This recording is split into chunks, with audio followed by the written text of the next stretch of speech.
मुंबई के एक छोटे से फ्लैट में रहने वाली अंजू, जो कि अपने गांव से शहर पढ़ने के लिए आई थी, लेकिन वो आज वहीं पर अकेले रहती है और जॉब कर रही है। उसको अब अपने परिवार के बारे में कुछ भी मालूम नहीं कि वो लोग कैसे हैं, क्योंकि 4 साल से ना तो वो अपने गांव गई ना कोई वहां से आया। आज 4 साल में उसने अपने माता पिता से बात तक नहीं की, लेकिन आज कुछ ऐसा हुआ था कि अंजू को अपने गांव जाना ही पड़ा। दरअसल आज उसके गांव से एक चिट्ठी आई थी जिसमें लिखा था कि तुम्हारे पापा की मृत्यु हो गई है। तो अंजू अपने ऑफिस से 15 दिन की छुट्टी लेकर निकल पड़ी अपने गांव देसलपुर की ओर। देसलपुर वैसे तो कहने में एक गांव था, लेकिन उसको किसी भी हाईटेक सिटी से कम नहीं कहा जा सकता। वहां पर हर प्रकार की सुविधा उपलब्ध थी। वहां के स्कूलों में भी पढ़ाई नए टेक्नोलॉजी के बोर्ड्स थे, जिसकी मदद से बच्चों को पढ़ने में बहुत आसानी होती थी। उस गांव की उन्नति में सबसे बड़ा हाथ अंजू के पिता अजय सिंह का था। अजय सिंह बहुत ही भले इंसान थे। वो किसी कभी बुरा नहीं करते, करना तो क्या है, वो किसी के बारे में बुरा सोचते भी नहीं थे। अंजू जब वहां पहुंची तो उसने अपने पिता की बॉडी को देखा। उसके मन में जो दर्द 4 सालों से था वो अब फूटकर उसकी आंखों से बाहर आने लगा। पास ही में उसका भाई भी बैठा था। अंजू से अब बर्दाश्त नहीं हो रहा था। अब वो अपने भाई के गले लगकर भी बहुत रोई। जब उसका मन हल्का हो गया तो उसने अपने भाई से पूछा कि ये सब कैसे हो गया। तब उसका भाई बोला कि पता नहीं, जब हम सुबह उठे तो देखा कि पिताजी अभी तक सोए हुए हैं। जब मैंने उनको उठाना चाहा तो वो भी नहीं उठे। मैंने जल्दी से डॉक्टर को कॉल किया। उन्होंने आते ही बता दिया कि उनकी डेथ हो गई है। अब अंजू से रहा नहीं जा रहा था, इसलिए उसने अपने पिता के चेहरे के कपड़े को हटाया। अंजू ने जब अपने पिता को मुंह देखा तो उसको कुछ डाउट हुआ, क्योंकि वह एक पोस्टमार्टम एक्सपर्ट थी।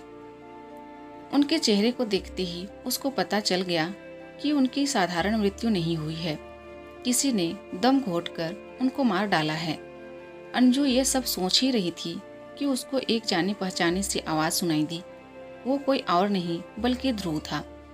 उसको देखते ही अंजू को 4 साल पहले जो हुआ वो सब याद आने लगा। जब अंजू के पिता ने आगे की पढ़ाई के लिए अंजू को शहर भेजा तो उसने वहां से साइंस की पढ़ाई शुरू की।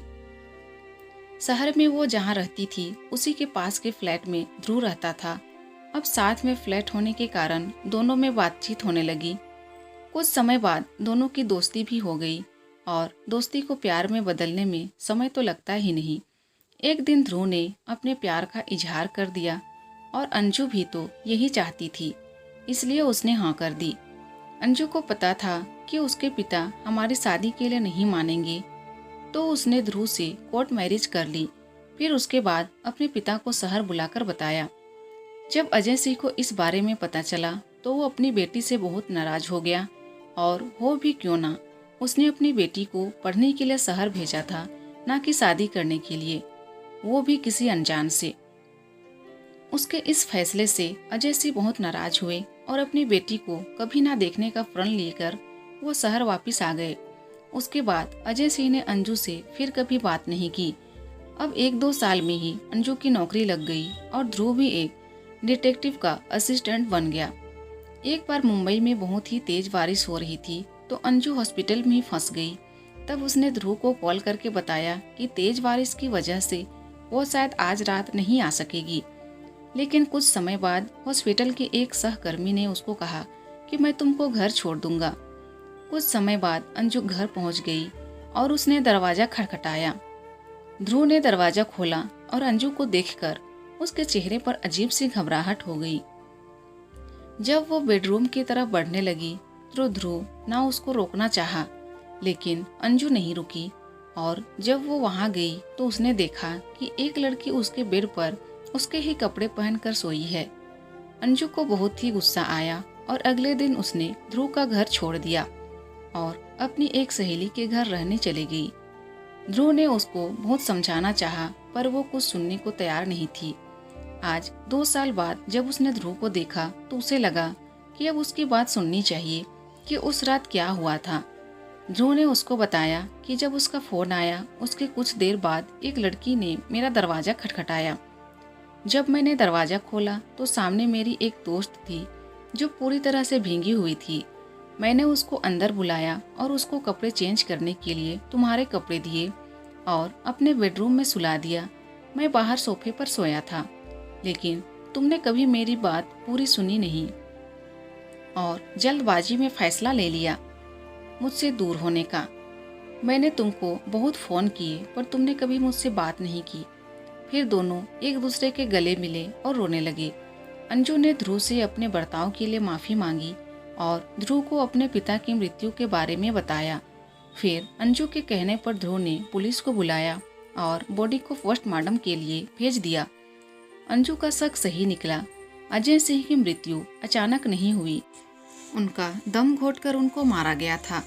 अब ध्रुव भी इन्वेस्टिगेशन में लग गया और उसने बहुत सबूत हासिल कर लिए और पुलिस को अभी सबूत दिए। दरअसल मुन्ना नाम का एक आदमी उस गांव में एक शराब की फैक्ट्री खोलना चाहता था, लेकिन अजय सिंह ने उसको कभी ये परमिशन मिलने नहीं दी, इसलिए उसने अजय सिंह को मरवा दिया। फिर पिता के अंतिम संस्कार के कुछ दिनों बाद दोनों वहां से शहर चले गए। अंजू ने ध्रुव को विश्वास दिलाया कि वो अब उसकी हर बात को सुनेगी। फिर दोनों ने अपनी पूरी जिंदगी को बहुत अच्छे से एंजॉय किया। दोस्तों, अगर वीडियो पसंद आए तो प्लीज़ वीडियो को लाइक कीजिए और अगर चैनल में नए हैं तो प्लीज़ मेरे चैनल को सब्सक्राइब कर दीजिए। Thank you.